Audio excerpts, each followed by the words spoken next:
안녕하세요. 저는 고려대학교 데이터 사이언스 연구실 소속의 석사과정 장명준이라고 합니다. 오늘 강의할 내용은요, 지난 시간에 이어서 RNN을 활용한 랭귀지 모델링의 파트 2를 다룰 거고요. 오늘 다룰 내용들로는 일단 첫 번째로 주로 사용되는, 예전에 많이 사용된 그 기본적인 RNN 구조인 바닐라 RNN에 그래서 이제 고질적으로 발생하는 문제인 Vanishing Gradient, Exploding Gradient에 대해서 한번 다뤄보고요. 이거를 개선하기 위해서 이제 나온 LSTM 그리고 GRU 모델 같은 거를 좀 보고 그 다음에 딥 RNN 구조를 살펴볼 겁니다. 그리고 이제 세 번째로 실제로 이제 랭귀지 모델링에서 마지막 단에 엄청나게 큰 단어의 그 소프트맥스를 좀 효과적으로 계산하기 위한 방법을 다뤄볼 거고요. 마지막으로 RNN에서의 레귤러라이제이션 방법으로 드롭아웃에 대해서 한번 살펴보겠습니다. 일단 바닐라 RNN에서 그 베니싱 그레디언트랑 익스플로딩 그레디언트 문제를 한번 살펴보면요. 다음과 같은 구조의 RNN이 있을 때 n번째 히든 스테이트는 n-1번째 히든 스테이트와 n번째 스텝의 인풋인 단어 x를 받아서 이거의 어핀 트랜스포메이션의 넌리니얼 펑션을 취한 것으로 계산이 되죠. 그 다음에 소프트맥스 함수는 확률값, n 스텝에서의 단어의 확률값들은 이 히든 스테이트 이제 아웃풋 웨이트와 바이어스를 더해주고 그거의 소프트맥스를 취해서 이제 계산을 할 수 있습니다. 그래서 n번 여기서 이 그림에서 이제 네 번째 코스트를 계산할 때 코스트의 이제 그레디언트를 계산할 때 네 번째 코스트 스텝의 코스트를 첫 번째 히든 스테이트 대해서 이제 미분을 하면은 체인 룰에 의해서 아래와 같이 쓸 수 있겠죠. 그다음에 이거를 이제 n 번째 스텝에 대해서 좀 제너럴라이제이션을 해보면은 밑에처럼 이제 파이를 써서 이 곱을 일반화를 할 수 있겠죠. 이 부분을 이제 좀 계산을 쉽게 눈으로 보기 쉽게 한번 살펴보면은 히든 스테이트를 아까 앞에서 다음과 같이 정의를 했는데요. 이 넌리니얼 펑션을 통과하기 전에 이 어핀 트랜스포메이션을 진행한 부분 이제 ZN이라고 한번 해보고요. 그러면 이제 아까 앞 페이지에서 이 부분 n번째 스텝을 n-1번째 n번째 히든 스테이트를 n-1번째 히든 스테이트로 미분을 하는 이 부분은 다음과 같이 체인 룰에 의해서 쪼개질 수가 있겠죠. 그러면 이제 이 각자 부분에 대해서 값을 계산을 해보면요. zn을 이 안쪽 부분과 같이 정의를 했기 때문에 zn을 n-1번째 히든 스테이트에 대해서 미분한 자코비안 매트릭스는 VH가 나올 거고요. 그 다음 이제 n번째 히든 스테이트를 zn에 대해서 미분했을 때의 자코비안 매트릭스는 이 zn의 넌리니얼 펑션을 취한 값들의 미분을 한 벡터를 다이아고날로 갖는 다이아고날 매트릭스가 자코비안 매트릭스가 될 것입니다. 네, 만약에 히든 스테이트 사이즈가 지금 h 차원이라고 가정을 하면은 h by h의 다이아고날 매트릭스가 나오고 있고요. 이 부분도 뭐 h by h겠죠. 히든 스테이트에서 히든 스테이트로 보내주는 웨이트 매트릭스니까요. 따라서 이제 이 빨간색 부분을 이 두 개의 자코비안 매트릭스의 곱으로서 나타낼 수가 있겠죠. 그러면은 이제 이 코스트 펑션 전체를 이제 일반화를 해보면은 코스트 펑션 이제 첫 번째 히든 스테이트에 대해 미분한 했을 때의 식을 이제 일반화를 해보면요. 그 아까 앞에서 썼던 이 다이아고날 G'의 ZN에 VH를 대입만 하면 이제 다음과 같이 쓸 수 있겠죠. 네. 이제 이 부분 첫 n번째 히든 스테이트를 n-1번째 히든 스테이트로 미분을 했을 때 이 자코비안 매트릭스 이제 놈 값을 한번 보면요. 매트릭스 놈의 정의에 의해서 이 두 개 다이아고날 자코비안 매트릭스와 VH의 각각의 놈의 곱보다 이제 작거나 같겠죠. 그러면은 이 값은 어떤 맥시멈 값은 이제 베타 D 베타 H라고 했는데 이 맥시멈 값의 두 개의 곱보다는 항상 작거나 같을 거고요. 그럼 이제 n번째 스테이트를 첫 번째 스테이트에 대해서 미분한 이 자코비안 매트릭스의 놈은 베타 D의 베타 H의 n-1보다 작거나 같겠죠. 따라서 이제 만약에 이 값이 1보다 작다면은 이 미분 자코비 매트릭스 미분값 그레디언트를 계산하기 위해서는 미분값 자체가 이제 거의 0에 가깝게 수렴을 하는 베니싱 그레디언트 문제가 발생을 하겠고요. 만약에 이 값이 1보다 크다면 익스플로딩 그레디언트 문제가 발생할 수가 있겠죠. 만약에 이제 L2 놈을 사용을 하면은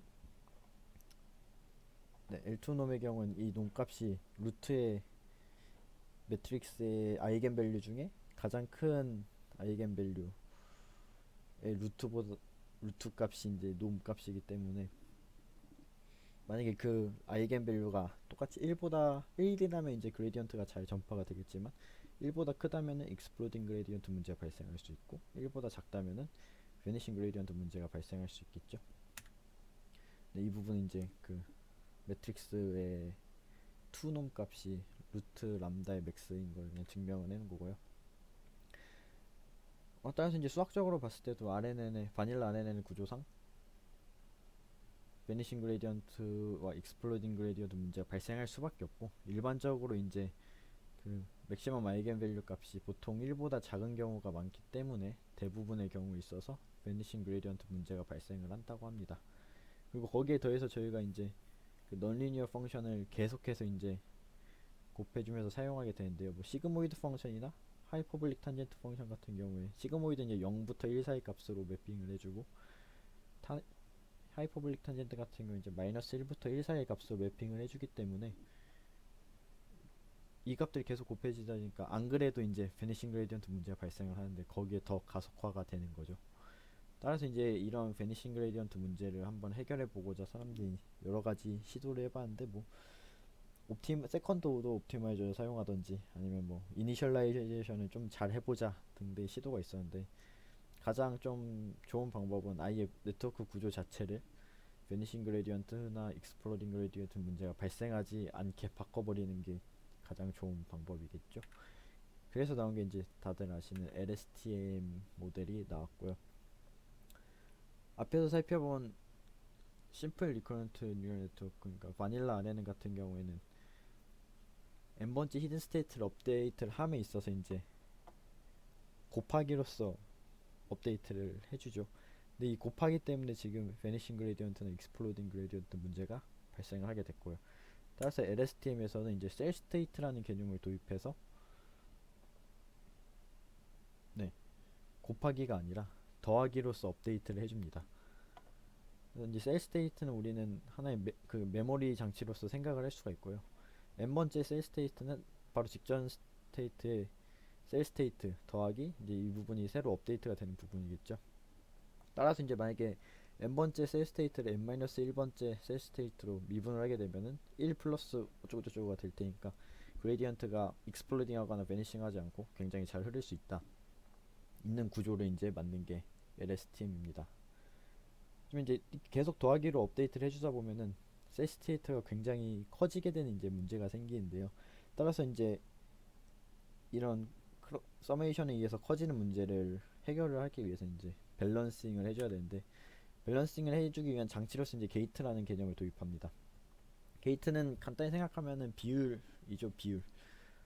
뭐 직전의 셀 스테이트 지금 이 페이지에서 보는 거 이제 인풋 게이트 같은 경우에는 새로 이제 업데이트를 하는 그 정보의 양에 대한 비율을 결정해주는 게이트이고요. 게이트는 다음과 같이 계산이 되는데 여기서 이제 시그모이드 함수를 사용하면서 0부터 1 사이 값으로 반환이 되죠. 그래서 인풋 게이트 같은 경우에는 새로운 정보를 이제 얼마만큼의 비율로 다음 셀 스테이트에 반영을 할 거냐를 결정해 준다고 할 수 있겠죠. 근데 인풋 게이트는 이제 새로운 정보에 대해서 그 비율을 결정해 줬다면 포겟 게이트 같은 경우에는 바로 직전의 셀 스테이트에 대해서 얼마나 이제 가지고 갈 거냐에 대한 비율을 결정을 해주죠. 역시 시그모이드 함수를 써서 0부터 1 사이의 확률 값으로 반환을 해주고요.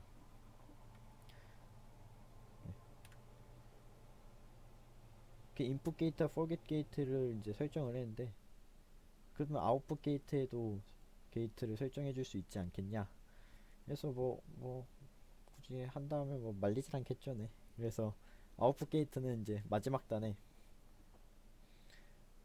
셀 스테이트 어페인 트랜스포메이션의 10H를 취해주고 그 앞에 이제 아웃풋 게이트를 설정해주죠. 역시 시그모이드로 0부터 1의 비율을 로써 확률 값으로 이제 반환을 해주고요. 시그모이드 같은 경우에는 굉장히 비율 반영 확률 값으로 생각할 수 있기 때문에 반영 비율 게이트로서 굉장히 좋은 역할을 굉장히 잘 수행할 수 있는 그런 넌리니얼 펑션이고요. 하이퍼블릭 탄젠트 같은 경우에는 뭐 다른 넌리니얼티 펑션 뭐 렐루 같이 다른 걸로도 충분히 대체는 가능한데 보통 하이퍼블릭 탄젠트를 많이 사용합니다. 네, LSTM이군. LSTM 셀 하나의 구조를 한번 그려본 거고요. 근데 앞에서 봤을 때 여기 인풋 포겟 게이트, 인풋 게이트 두 개로 이제 구성이 되는데, 좀 합리적으로 생각을 해보면은 새로 인풋을 받는다는 거는 직전 셀 스테이트에서 좀 많이 있는다는 거고, 아예 인풋을 받지 않겠다는 거는 지금 직전 셀 스테이트를 그대로 가져가겠다는 걸로 생각을 할 수 있죠. 그래서 뭐 인풋 게이트를 따로 지정하지 않고 인풋 게이트 부분 이제 1-4겟 게이트로 이렇게 대체를 해주는 방법도 있다고 합니다. 근데 팁 아래는 들어가기 전에 사실 LSTM 말고 또 GRU라는 개념이 있는데요. GRU 같은 경우 이 강의에서는 정말 굉장히 짧게 다루고 넘어가는데, 저희 연구실에서 CS224D 강의 부분에 이제 김혜동 선배님께서 GRU에 대해 굉장히 자세하게 설명을 해주셨기 때문에 GRU가 궁금하신 부분은 그 강의를 통해서 좀 해결을 하실 수 있을 것 같고요. 이제 딥 RNN에 대해서 넘어가 보면은 RNN은 지금 메모리 플로우가 하나인데 뭐 자연스럽게 이걸 뭐 두 개, 세 개, 여러 개 쌓을 수 있는 딥한 구조를 생각해 볼 수 있겠죠. 그래서 이제 딥 RNN은 자연스럽게 이제 그런 표현력이 모델의 표현력이 증가를 하지만 단점은 이제 메모리가 많이 차지한다. 그리고 또 깊어지면 이 타임 축이 아니라 위로 깊어져도 역시 그런 베니싱 그레디언트 문제도 발생을 할 수 있겠죠. 이 깊어질 때 발생하는 그런 그레디언트를 학습하는 데 힘든 문제를 해결하기 위한 방법을 이제 CNN에서도 많이 쓰이는 스킵 커넥션이라는 개념이 있는데요. 마지막 단에 바로 이 히든 스테이트, 로우 레벨의 히든 스테이트들이 CNN에서 하듯이 직접 연결을 해줌으로써 미분을 해서 이제 그레디언트 전파시킬 때 굉장히 잘 흐를 수 있게 해주는 굉장히 간단한 아이디어지만 상당히 효과적인 그런 방법입니다. 또 다른 방법으로는 이제 위로 쌓는 게 아니라 옆으로 타임 디멘전 축으로 깊게 쌓아보는 방법도 생각을 할 수 있는데요. 이 경우도 역시 이제 표현력은 증가를 하지만 여전히 하나의 리커런트 시퀀스를 갖고 있기 때문에 메모리 캐패시티에서의 증가는 없다고 동영상 강의에서 말을 하고 있습니다. 다음으로 이제 랭귀지 모델링에서 그 마지막 단에 대규모의 단어 사이즈를 어떻게 좀 효과적으로 처리하느냐에 대해서 좀 자세하게 다뤄볼 건데요. 이 부분은 동영상 강의에서 너무 간단하게 넘어가서 한번 자세히 한번 설명을 해볼 텐데, 수식이 좀 많아가지고 힘드시면 좀 쉬었다 들으시는 것도 추천드립니다.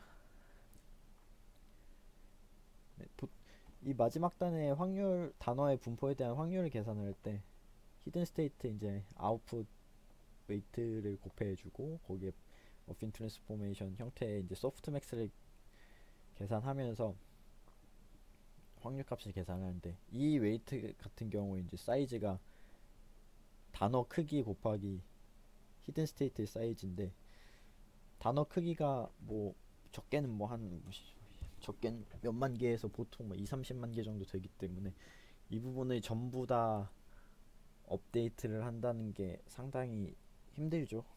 네. 따라서 이제 이 부분을 어떻게 효율적으로 할 수 있냐, 이제 여러 가지 방법들이 있는데, 첫 번째로 쇼트 리스트라는 방법으로 그런 빈번히 나오는 단어들에 대해서는 RNN 모델로 학습을 하고, 그런 많이 사용되지 않는 단어는 이제 앵그램 모델을 사용할 수 있는, 사용하자는 방법인데, 굉장히 쉽고 간단하지만 별로 좋은 방법은 아닙니다. 왜냐면은 RNN의, 그러니까 N그램의 가장 큰 단점이 이제 그런 잘 나오지 않는 빈도가 굉장히 낮은 단어에 대해서 이제 확률값을 계산을 할 수가 없기 때문에 그런 부분을 처리하지 못하고, 따라서 RNN 같은 경우에는 그 부분을 효과적으로 다룰 수 있다는데 가장 큰 메리트가 있는데, 그런 많이 나오지 않는 단어에 대해서 N그램 모델 적용하게 되면은 RNN의 가장 큰 장점을 잃어버리기 때문에 별로 좋은 방법은 아니고요. 두 번째 이제 배치 로컬 숄트 리스트라는 방법이 있습니다. 이 부분은 확률 값을 계산을 할 만 있어서 모든 단어를 다 사용하는 게 아니라 부분적으로 이제 샘플링을 해서 그 부분으로서 확률에 근사를 하자라는 게 큰 아이디어입니다. 네, 자세한 건 이제 아래 논문을 참고를 했는데요. 확률 값을 저희는 다음과 같이 이제 이렇게 소프트맥스 펑션으로서 계산을 하는데, 그레디언트를 계산하면은 네, 이렇게 쓸 수 있고요. 이 부분 입실론 y는 이 파트를 이제 좀 간단하게 요약을 한 것입니다. 중요한 거는 이 부분, 빨간색 부분에서 y가 모든 단어 v에 대해서 계산을 해야 하기 때문에 이 부분이 가장 컴퓨테이션 코스트가 많은 부분이고요. 이 부분은 이제 이 pyk 이 부분이 확률 값이기 때문에 지금 입실론 y에 대한 평균으로서 계산을 생각을 할 수 있겠죠. 확률은 물론 네, 이 py 기분 yt 전 스텝까지의 y가 주어졌을 때 이제 y의 확률 값이 되어 있고요. 키 아이디어는 바로 이 익스펙테이션 부분을 샘플링, 조금 소규모의 샘플링을 통해서 한번 근사를 해보자라는 것이고요. 어떤 미리 정의된 Q라는 분포에 의해서 샘플 V 프라임을 저희가 뽑았을 때 이 앞서 말했던 확률 그 익스펙테이션 부분을 다음과 같이 이제 근사를 시킵니다. 여기서 YK, WK는 아래와 같이 정의를 하는데, 이 부분이 이제 원래 실제 확률 값을 계산하기 위한 파트고요. 뒤에 부분은 저희가 이제 샘플로서 근사를 하기 때문에 페널티 정도로 생각을 해주시면 될 것 같습니다. 저는 이 부분이 지금 확률이고 이게 입실론 YK에 대한 그레디언트 부분이기 때문에 확률이 익스펙테이션으로 생각을 할 수 있겠고요. 아이디어는 굉장히 간단하죠. 네. 실제로 이제 어떻게 이게 사용되냐면요. 일단 서브셋 V 프라임을 뽑고 그 다음에 이제 Q를 디파인을 하는데, Q 같은 경우에는 그 단어 모든 단어에 대해서 만약에 이 K번째 단어가 그 서브셋에 포함이 된다면은 서브셋의 크기분의 1, 만약에 서브셋 1000개를 뽑았다면은 각 모든 이 서브셋에 포함되는 단어의 확률 전부 다 1000분의 1 유니폼 분포로 맞춰주겠다는 거고요. 이제 속하지 않는다면은 0 값으로서 Q를 정의를 합니다. 앞에서 정의한 식에 의해서 식을 이제 풀어보면은 이 부분이 WK는 다음과 같이 정의를 했고요. 대입을 해서 쭉쭉 풀어보면은 결국에 Q를 이렇게 정의를 했기 때문에 다음과 같이 되고, 익스펙테이션이기 때문에 이 부분이 캔슬 아웃 되겠죠. 그래서 저희가 원래 구하고자 했던 확률 값에 근사를 한다, 같다, 결국은 같다라는 게 이 논문의 저자들이 주장을 하고 있는 내용입니다. 다음으로는 앞에서는 이제 그 오브젝트 펑션을 계산하기 위한 확률 값을 근사를 하는 방법에 살펴봤다면요. 다음으로 살펴본 방법은 아예 목적 함수 자체를 바꿔버리는 방법입니다. 앞서 말했듯이 이제 대부분의 컴퓨테이션은 이 소프트맥스를 계산을 함에 있고요. 이 소프트맥스의 그 정규 노멀라이즈 텀 Z 부분에 대한 컴퓨테이션을 하는데 가장 소요가 많이 되죠. 그래서 이제 그 부분을 간단히 생각하면 어떤 상수 C로서 통일을 해버리는 방법도 있긴 하지만 이거는 뭐 다들 느낌이 오시다시피 좋은 방법은 아니고요. 그래서 이제 노이즈 컨트라스티브 에스티메이션이란 방법론인데요. 이 부분은 이제 소프트맥스 문제를 해결하는 것 대신에 어떤 단어가 노이즈냐 아니냐로 구분하는 바이너리 클래시피케이션으로서 이제 문제를 한번 해결해 보자 라는 게 주 목적입니다. 그래서 저희가 알고 싶은 확률값은 어떤 세타 h 스텝에서 세타의 파라미터가 주어졌을 때 단어의 분포를 저희가 알고 싶은 거죠. 노멀라이즈 된 단어의 분포를 알고 싶은 건데 이 부분을 이제 다음과 같이 두 개로 쪼갭니다.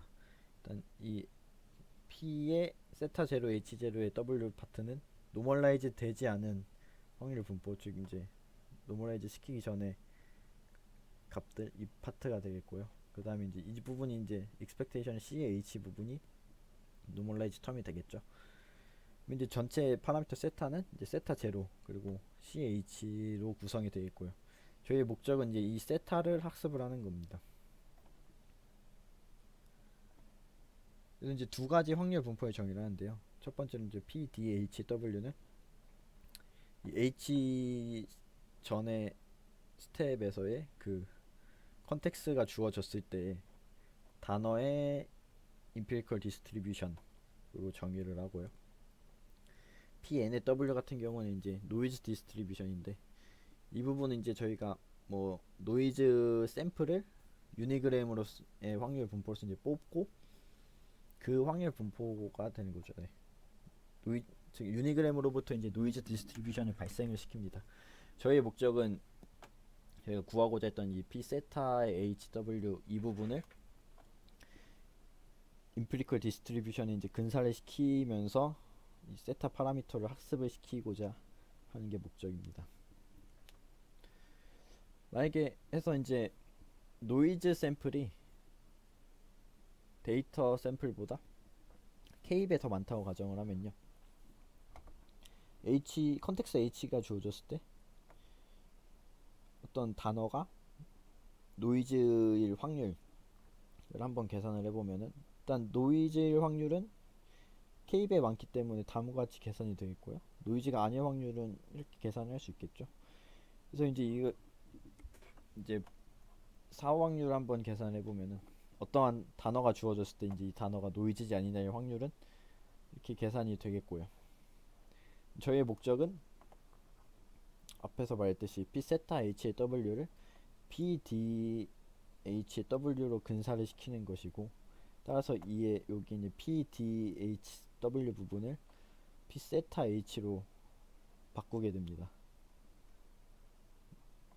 그리고서 이제 이 세타를 학습하겠다라는 거죠. 노이즈냐 아니냐를 구분하는 바이너리 클래시피케이션 문제를 위한 파라미터를 이제 학습을 하게 되는데 그때 학습하는 파라미터가 이제 이 세타가 되는 거죠. 그래서 이제 어떤 단어와 이제 파라미터 학습하고자 하는 저희가 파라미터 주어졌을 때 이제 단어가 노이즈냐 아니냐의 확률은 다음과 같이 이제 저희가 앞선 방법에 의해서 정의를 했고요. 이제 세타를 학습하기 위한 이제 목적 함수를 정했는데 목적은 이제 로그 익스펙테이션 이 확률의 로그 값의 익스펙테이션을 맥시마이즈 함으로써 이제 세타를 학습하고자 합니다. 익스펙테이션을 계산을 해보면 해서 이 부분이 이제 오브젝트 h 컨텍스트가 주어졌을 때의 오브젝트 펑션을 에 대한 익스펙테이션을 계산해 보면은 노이즈인 샘플이 노이즈가 아닌 샘플보다 지금 K배 많다고 가정을 했기 때문에 뭐 여기 이 부분 이제 어렵지 않게 이렇게 익스펙테이션을 취할 수 있을 거고요. 이제 미분을 그레디언트를 계산을 하면은 아래와 같이 계산을 할 수 있는데 만약에 이제 저희가 K를 무한대로 보내면은 이 부분이 날아가기 때문에 아래와 같이 계산을 할 수 있습니다. 중요한 건 이 파트를 보시면요. 이 부분 저희가 흔히 모든 단어를 다 사용했을 때 이제 그 맥시멈 라이클리후드 에스티메이터에 대한 미분 값인데요. k가 커지면은 MLE에 근사를 한다 라는 게 이제 이 논문의 저자들이 주장을 하는 내용입니다. 앞에 부분은 뭐 웨이트 정도 생각을 해주시면 될 것 같은데, 만약에 저희의 목적이 p 세타 HW를 p DHW에 근사시키는 것이기 때문에 둘이 차이가 거의 없다면 이제 0이 되어서 그레디언트는 빵이 되겠고요. 차이가 있다면 이제 그레디언트 그걸 반영을 해주는 뭐 그 정도로 생각을 해주시면 될 것 같습니다. 그래서 이 부분은 이제 실제로 어떻게 사용되냐 보면은, 그 유니그램으로부터 이제 K개의 노이즈 샘플을 발생을 시키고요. 그래서 앞선 식에서 이제 미분 파트를 보면은 그 로그 확률의 익스펙테이션에 대한 미분값을 살펴보면은 이 공식은 앞에 있던 공식 그대로 가져온 거고요. 실제로 이제 저희는 어떤 단어가 하나가 있기 때문에 그 단어가 이제 정상일 때 확률값은 그대로 나오겠죠, 이 부분이. 그 다음에 노이즈 파트에 대한 익스펙테이션, 이 부분은 노이즈가 k개 있기 때문에 뭐 k분의 1의 시그마 해서 약분되면은 어렵지 않게 계산을 할 수 있습니다. 중요한 건 이제 이 부분 이제 h 스텝에서의 오브젝트 펑션의 그레디언트 값인데요. 저희는 이 각자 그 모든 컨텍스트에 대해서 인디펜던트하게 이 그레디언트를 계산을 할 수가 없습니다. 왜냐면 서로 공유하고 있는 웨이트가 있기 때문에. 따라서 이제 그거에 대한 역시 그 평균이라고 생각할 수 있겠죠. 확률값 h 컨텍스일 확률값에 h 컨텍스가 주어졌을 때 이제 오브젝트 펑션 값을 곱한 다음에 모두 더한 이 부분을 토탈 오브젝트 펑션을 정의를 하고요. 이 ph는 역시 empirical probability로 계산을 합니다. 앞에 설명한 두 부분은 사실 한 번 듣고 이해하기에는 굉장히 좀 어려운 개념이기 때문에 저도 논문 되게 오랫동안 찾아봤고요. 그래서 천천히 한번 아래 논문 첨부해 놓기 때문에 이 부분을 읽어보시면서 더 궁금하다면 이제 공부를 해보시는 걸 추천드리고요. 다음 방법으로 이제 이 확률 값을 팩토라이즈를 해보자라는 건데, 어떤 단어에 대한 이제 클래스 값이 있다고 이제 가정을 합니다. 단어가 어떤 단어는 각자 클래스에 속할 때 이 저희가 구하고자 하는 확률을 다음과 같이 이제 쪼갤 수 있겠죠, 팩토라이즈로. 네. 어떤 클래스가 주어졌을 때 그 어떤 단어가 이제 클래스에 속할 확률 곱하기 그다음에 그 클래스 안에서의 단어의 확률 두 개로 쪼갤 수 있겠고요. 만약에 저희가 이제 완전히 밸런스가 된 케이스를 가정을 하면은 이제 루트 v의 스피드업을 가져온다고 합니다. 예를 들어서 100만 개의 단어가 있고 클래스가 1000개라면은 한 클래스 안에 이제 100개의 단어가 있을 텐데요. 그러면은 원래 이 부분은 이제 100만 분의 1의 확률을 계산하는 파트인데, 그 부분이 이제 1000분의 1의 확률을 계산하는 두 개의 파트로 쪼개지겠죠. 그래서 이제 루트 v의 스피드업을 가져온다라고 하는데, 이 방법을 사용하기 위해서는 이제 굉장히 단어에 대한 클래시피케이션이 잘 돼 있는, 사전에 잘 돼 있는 이제 모델을 가져다 써야 된다는 좀 단점이 있긴 하죠. 네. 마지막으로 살펴볼 부분이 이제 서브워드 레벨의 랭귀지 모델링인데요. 간단히 생각하면 이제 여기 아래에서 보시다시피 캐릭터 단위로 뭐 알파벳 단어 하나 단어로 이제 랭귀지 모델링을 하는 겁니다. 당연히 이제 단어는 뭐 10만 개, 20만 개 되는데 캐릭터는 그렇게 많지 않기 때문에 소프트맥스를 계산함에 있어서 굉장히 작은 확률 소프트맥스를 계산을 해서 뭐 컴퓨테이션 코스트가 거의 크지 않게 계산을 할 수 있죠. 또 이 부분의 장점은 단어 단위 아니라 캐릭터 단위로 보기 때문에 이런 단어의 구조나 형태론적인 유사성을 반영을 할 수 있다는 거죠. 예를 들어서 뭐 disunited, disinherited, 뭐 disinterested가 있을 때 뭐 dis나 ed 부분에 대한 그런 특징들을 잘 학습을 할 수 있겠죠. 대신에 단점은 이제 시퀀스가 길어지기 때문에 백프로퍼게이션을 하기가 좀 어려워진다는 문제점도 있고요. 하지만 이제 강의자는 이 서버드 레벨의 랭귀지 모델링이야말로 랭귀지 모델링의 미래다라고 소개를 하고 있죠. 마지막으로 살펴볼 부분이 RNN에서의 레귤러라이제이션, 그 중에서도 이제 드랍아웃에 대해 한번 살펴볼 겁니다. 일단 RNN에서 드랍아웃을 사용하는 거는 굉장히 좋지 않은 아이디어입니다. 정확히 말씀드리면 RNN의 이 리커런트 커넥션 사이사이에 드랍아웃을 적용하는 거는 굉장히 좋지 않은 아이디어인데요. 왜 그런지 한번 살펴보면은 편의상 바이어스 텀은 제외를 했는데 T스텝의 히든 스테이트는 T-1 스텝의 히든 스테이트 이제 히든 스테이트로부터 히든 스테이트로 전달하는 웨이트 매트릭스를 곱해주게 되죠. 그래서 이제 이 첫 번째 노드에 대해 한번 생각을 해보면은 웨이트 매트릭스의 로우와 이 히든 노드 벡터의 내적 값이 되어 있고요. 두 번째 노드는 두 번째 로우와 이 히든 노드 벡터의 내적이 되겠죠. 이제 이 노드에서 이제 드랍아웃을 적용을 하게 되면 예를 들어서 이렇게 세 개를 끊었다 라고 하면은 이 WHH에서 첫 번째 로우, 네 번째 로우, 다섯 번째 로우의 웨이트를 학습을 하지 않는 거죠. 근데 중요한 거는 이 리커런트 커넥션의 특성상 이 파트는 이 매트릭스 W는 계속해서 지금 사용이 되는데 만약에 두 번째 레이어에서 두 번째와 네 번째 노드를 끊었으면은 이 부분을 학습하지 않겠죠. 계속 이게 리커런트가 계속 반복되다 보니까 결국에는 모든 이 웨이트의 로우는 한 번 이상은 다 끊기기 때문에 학습 백프로퍼게이션이 잘 안되기 때문에 이제 학습이 잘 되지 않는다. 그래서 RNN의 리커런트 커넥션 사이사이에 드랍아웃을 적용하는 것은 굉장히 좋지 않은 아이디어라고 말을 하고 있습니다.